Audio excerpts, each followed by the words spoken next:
La faringe es un espacio común donde se abre la cavidad nasal y donde se abre la cavidad oral, también hemos mencionado. Inmediatamente se encuentra la laringe, que está constituido por cartílagos, ¿sí? Por láminas de cartílagos, que van a permitir el ingreso o el paso del aire desde la faringe hacia la tráquea. La laringe se menciona que así como corresponde, aparte del aparato respiratorio, también es un órgano de la fonación, ya que en su cavidad se encuentran las cuerdas vocales. La tráquea, que es un órgano tubular constituido por anillos traqueales, ¿sí? Que son incompletos. ¿Incompletos dorsal o ventralmente, jóvenes? Dorsalmente. ¿No? Dorsalmente, los anillos traqueales. Sin embargo, ¿quién lo completa? Lo completa una estructura blanda que tomará el nombre de... ¿Es un ligamento? ¿Es un músculo? ¿Qué es?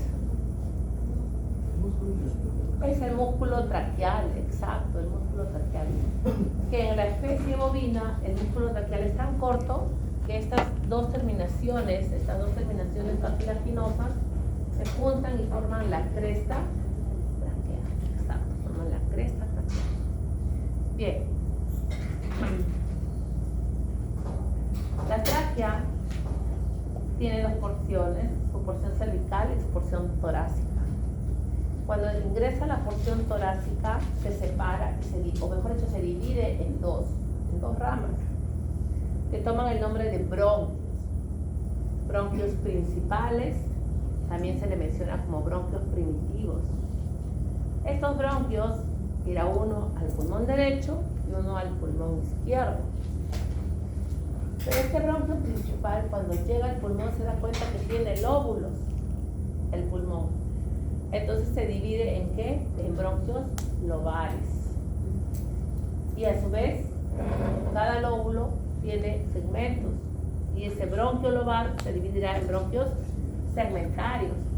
Y así sucesivamente hasta llegar a los bronquiolos alveolares. Sin embargo, en dos especies encontramos que la tráquea no solo se divide en dos bronquios principales, sino en su recorrido traqueal había un bronquio muy cerca al áspero, exacto, bronquio apical o bronquio traqueal. ¿En qué especie? En el porcino y en el vacuno. Siendo el vacuno exclusivo para el lóbulo craneal derecho, izquierdo, derecho, correcto, derecho. Bien, eso hablamos de los bronquios de la tráquea. En la bifurcación de la tráquea con los bronquios existían unas estructuras nodulares que tomaban el nombre de nódulos linfáticos por la posición, ¿cómo se llamaban? Estaban entre el bronquio, entre la tráquea y el bronquio, serán nódulos linfáticos traqueobronquiales. Muy bien. Cuando hablamos de los pulmones, hablamos que eran sacos elásticos, se distendían,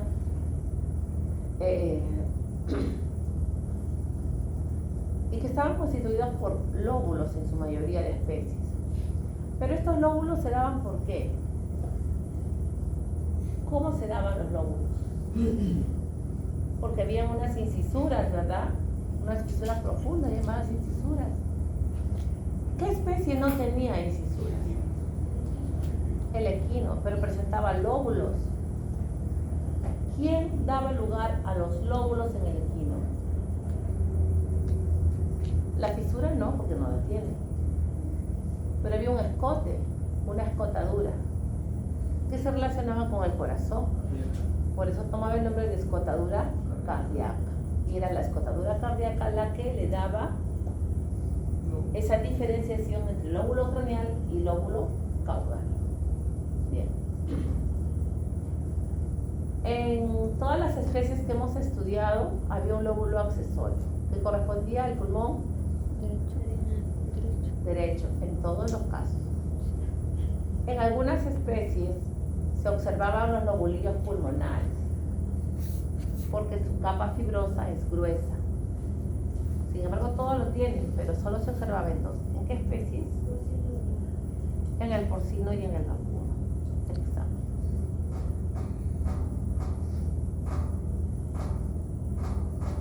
Y ahí nos quedamos, ¿no? Ahora vamos a hablar del corazón.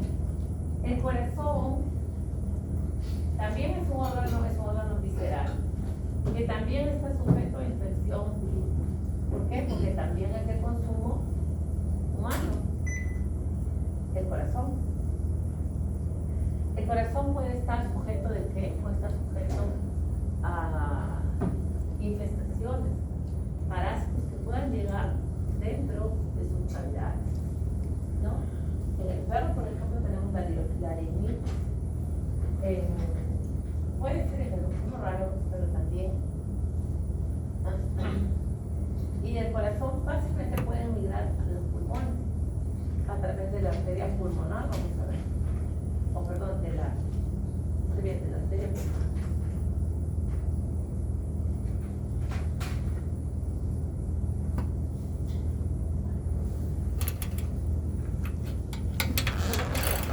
¿Qué vamos a hablar sobre revestimiento? La superficie menor y mayor. Yo dije que los grandes vasos de producción de la incubación. Ahí viene un poquito de la introducción, ¿verdad?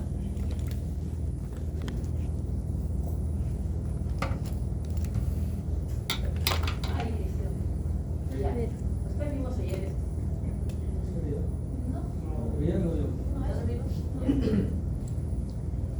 Debemos mencionar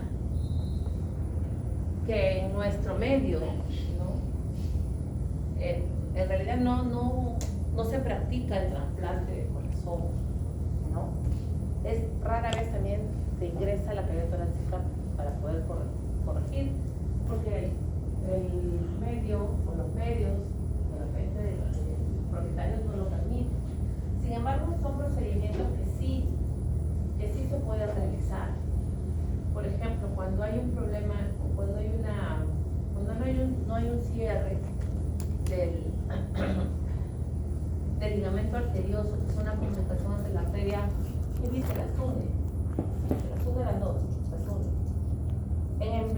Cuando está en estado embrionario es un conducto que mezcla sangre porque no hay problema.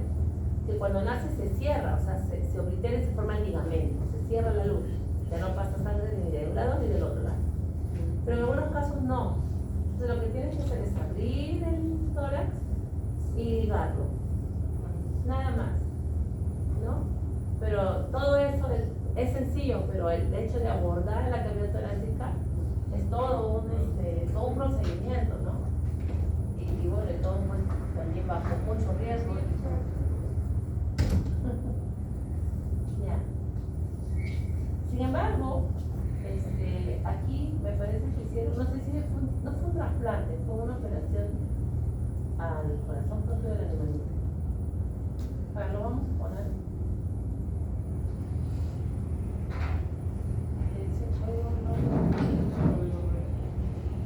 Ya, primer corazón de aquí. ¿Qué me explica?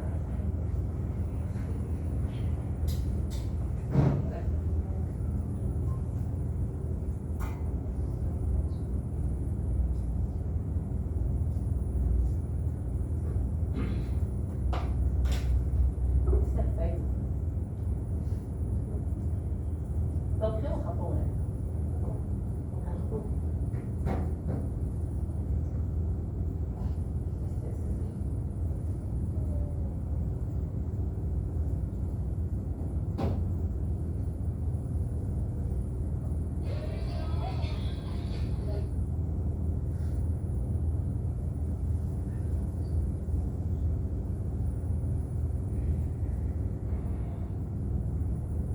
Veterinarios de Lima, Buenos Aires y Tokio trabajan juntos para ayudar a Nicolás, el primer paciente de América Latina que viajó a Japón para salvar su corazón. Él es peruano y esta es su historia. Hace 6 meses, Nicolás fue internado de emergencia porque no podía respirar. Fue diagnosticado diagnosticado con un problema cardíaco y estabilizarlo fue un reto para nosotros. Los médicos de medicina interna y cardiología controlamos su situación, pero su enfermedad era progresiva y podría tardar la vida. Así que decidimos buscar una solución diferente. Nico tiene insuficiencia mitral, un problema que tradicionalmente se maneja solo con medicinas, pero la única solución real es operar su corazón. Ningún paciente de nuestra región se ha sometido a este procedimiento. Hemos trabajado mucho para que Nicolás sea el primero. Nosotros, desde el Grupo Vita, colaboramos en la interpretación de cada estudio realizado en Lima para poder diseñar en conjunto el tratamiento que le permitiera mantenerse estable a Nicolás previo a la realización de la cirugía. Llegó diciembre y el viaje de Nicolás comenzó. Voló más de 15.000 kilómetros durante 2 días y su destino, Tokio, Japón.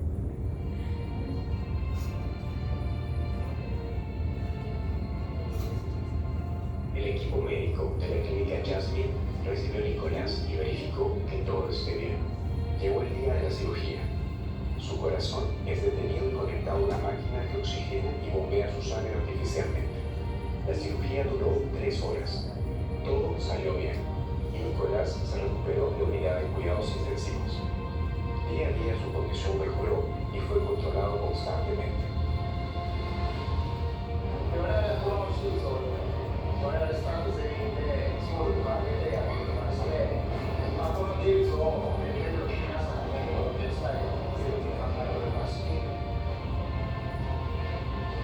Es dado de alta y regresa a Lima.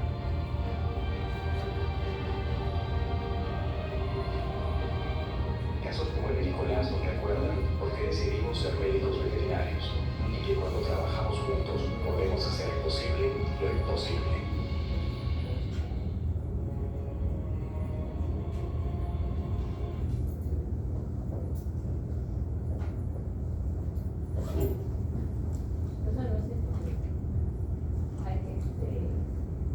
No se vio el procedimiento en general, ¿no? Solamente podía ver el procedimiento. Ellos,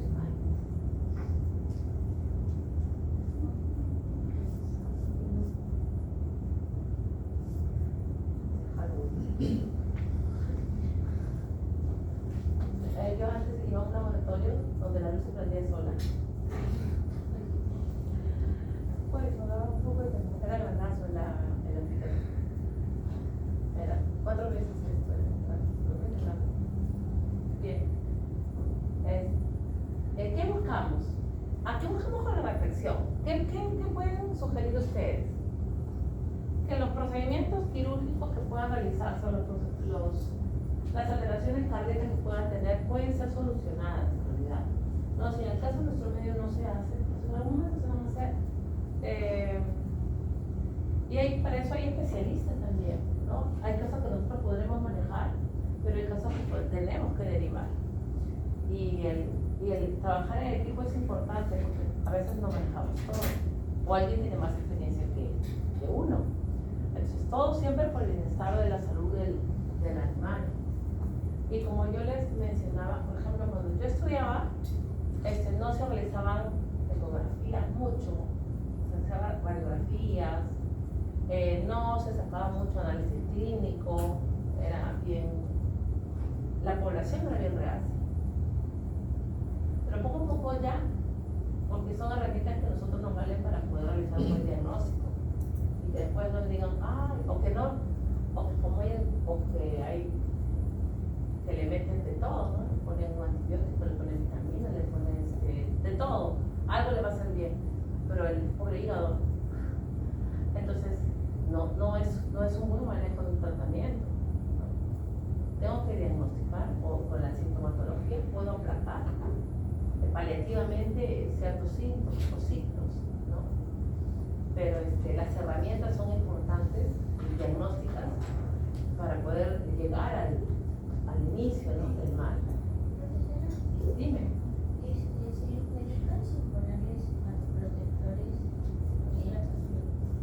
El hígado del perro es bien sensible. Por eso cuando tú le das, por ejemplo, chocolates como veneno, porque inmediatamente empieza a montar una hepatitis bárbara, ¿no? Y una diarrea. sí, el hígado es bastante sensible. Es por eso que, por ejemplo, después de Navidad o Año Nuevo, los mayores casos se dan inflamación del hígado o problemas gástricos. ¿Por qué? Porque come todos los huesitos, todas las pieles de los pollos o del pavo, no sé, o el cerdo también. Entonces, todo eso conlleva, ¿no?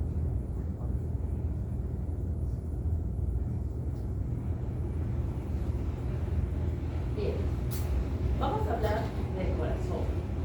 El corazón es una bomba, se menciona, ¿no? Una bomba. Nunca descansa, es el motor, o como vean, la sangre. El corazón está en constante movimiento. Y al estar en constante movimiento, nosotros cuando hemos abierto el cuisito de la vía torácica, ¿qué pasaba? El corazón estaba muy cerca de los pulmones. ¿Y qué pasa con los pulmones? Los pulmones se dilatan, está en constante movimiento. O sea, abraza y ya no abraza el corazón, abraza y no abraza.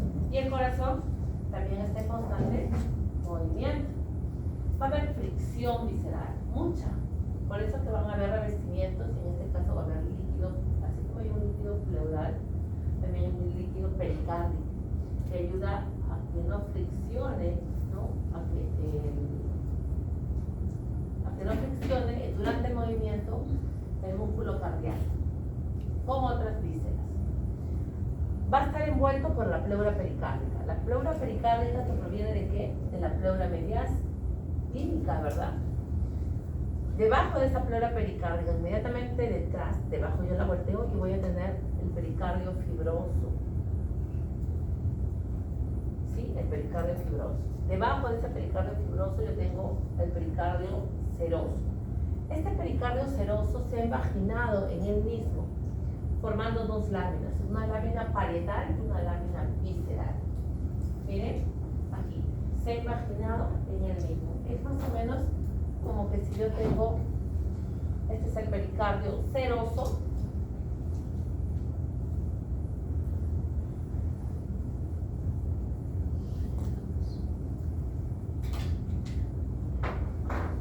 y aquí viene el corazón, y aquí ya llegó el corazón. ¿Sí? Este pericardio, al llegar al corazón, se imagina y forma dos láminas, su lámina parietal y su lámina visceral. ¿Se dan cuenta? Bien. Aquí está la estructura de las capas que recubren el corazón, y también está el músculo cardíaco. ¿Qué quiere decir? Que aquí yo tengo una cavidad que viene a ser el ventrículo. De lo más superficial a lo más profundo. Tengo el pericardio fibroso. Este pericardio fibroso, miren, muy relacionado. Yo volteo nada más la cara del pericardio fibroso y voy a tener la lámina parietal del pericardio seroso, ¿no? La lámina parietal del pericardio seroso. Muy pegado al músculo cardíaco yo tengo la lámina visceral, que será esta, del pericardio seroso, ¿sí? Su lámina visceral. Esta lámina visceral conforma al epicardio.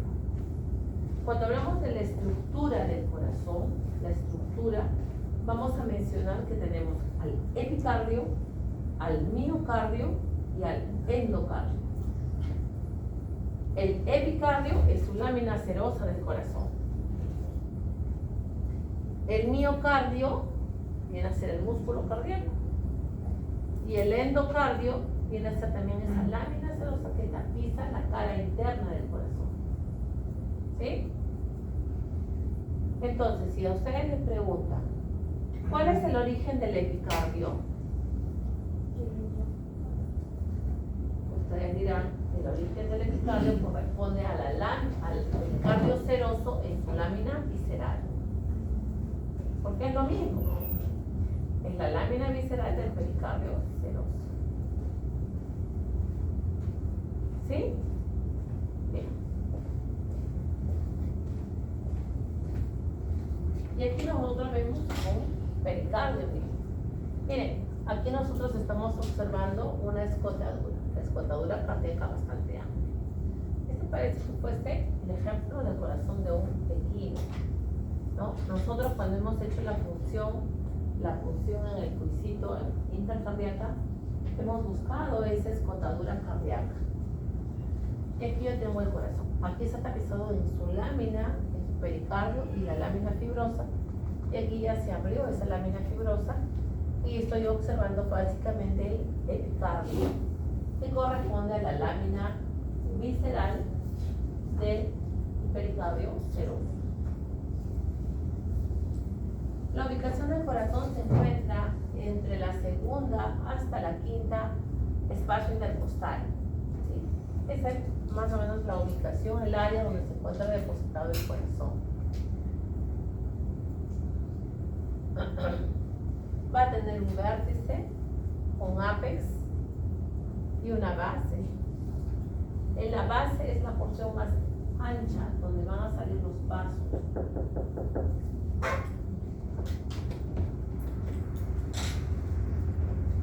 Bien, aquí me hablan de la auscultación cardíaca. La auscultación cardíaca, yo tengo dos tipos, la relativa y la absoluta. La absoluta es cuando estoy en contacto directo, o sea, yo busco y inmediatamente encuentro el corazón que está detrás de la pared del tórax. Ese es mi sonido absoluto. Mi sonido relativo es aquel sonido en el que yo, por ejemplo, estoy ocultando el pulmón y escucho el corazón también. ¿Sí? Ese es el sonido relativo. Y aquí nos muestra nuevamente un video de la doctora Álvarez con respecto a la frecuencia cardíaca.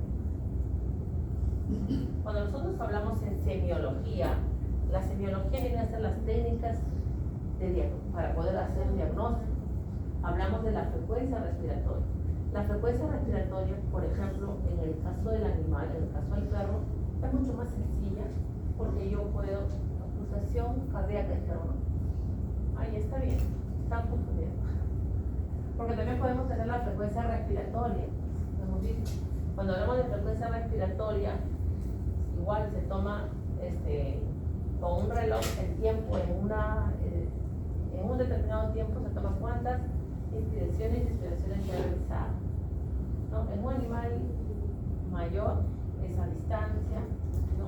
Y verlo de caudal para poder ver el ensanchamiento y la liberación del aire y la expiración y medir, ¿no? En el perro es más sencillo. Bien, aquí vemos la frecuencia cardíaca. Buenos días, chicos. Les voy a enseñar a medir la frecuencia cardíaca. Para ello vamos a utilizar nuestro estetoscopio. Vamos a probarlo, escuchamos perfectamente. ¿Dónde le vamos a colocar la membrana del estetoscopio? Vamos a hacer una ligera flexión del miembro anterior izquierdo. A la altura del codo vamos a poner nuestro estetoscopio. ¿Sí? En este punto puedo lograr medir lo que son los latidos cardíacos por minuto. Para ello requiero de un reloj o de un cronómetro. Puedo medirlo por 15 segundos y luego lo puedo multiplicar por 4 en pacientes que son un poco inquietos y requieren un manejo un poco corto. Muy bien, acá estoy escuchando los latidos cardíacos. El corazón se ubica entre el segundo y quinto espacio intercostal, que nos va a permitir evaluar el cierre o algunos ruidos especiales, como es el cierre de las válvulas cardíacas.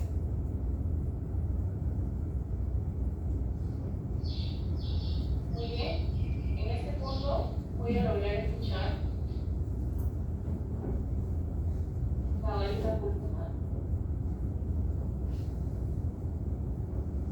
Si muevo un poco hacia dorsal, voy a poder evaluar la aórtica.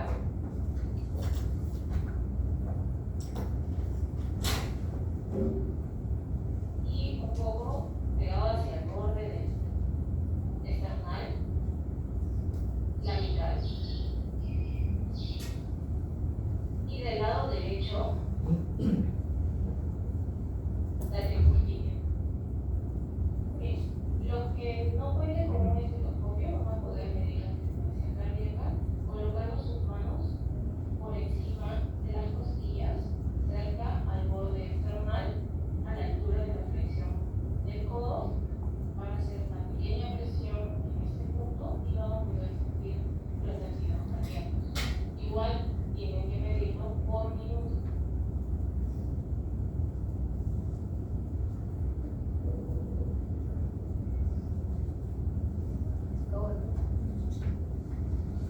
Cuando yo realizo la auscultación cardíaca, vamos a ir avanzando, porque ya no vemos esto. Lo que yo escucho, la dilatación, o sea, cuando se dilata y cuando se cierra.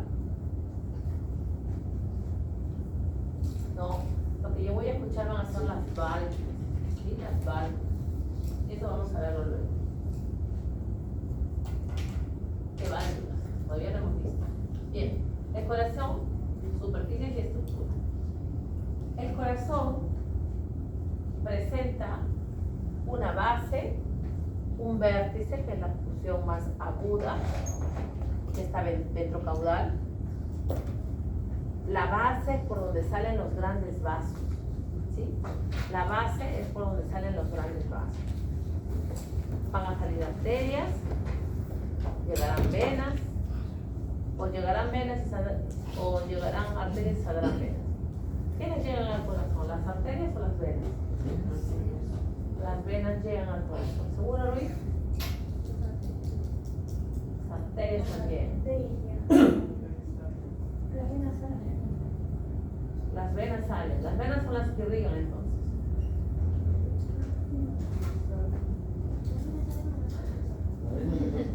Las venas retornan, exacto. ¿Por qué creen que les sale varices? Las varices están en las venas, en las piernas sobre todo. Les retornan pues. Y cuando tú eres bípeda o bípedo, ¿qué pasa? No hay fuerza para retornar y se quedan ahí. Las venas, claro, y por eso se dilata. Puede transformarse en coágulo.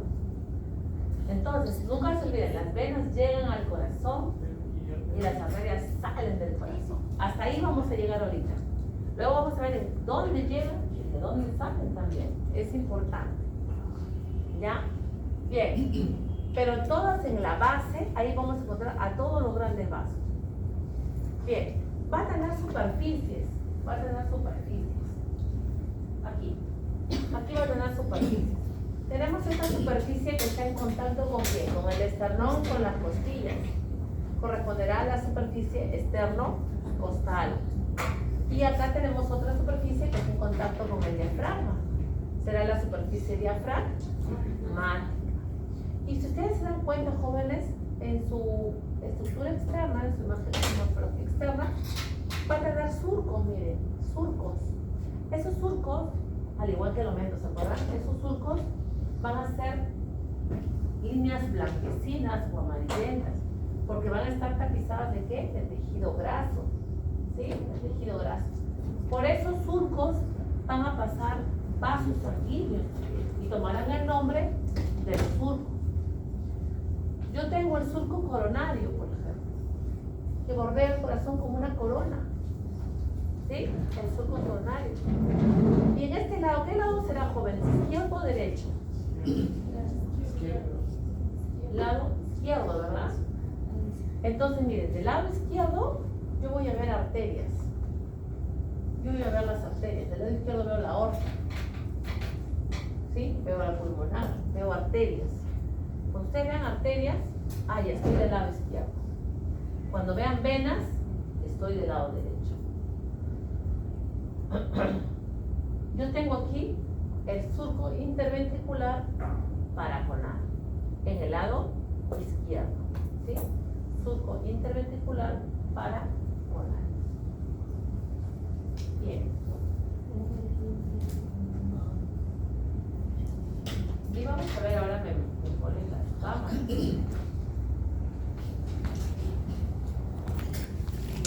Vamos a complementar los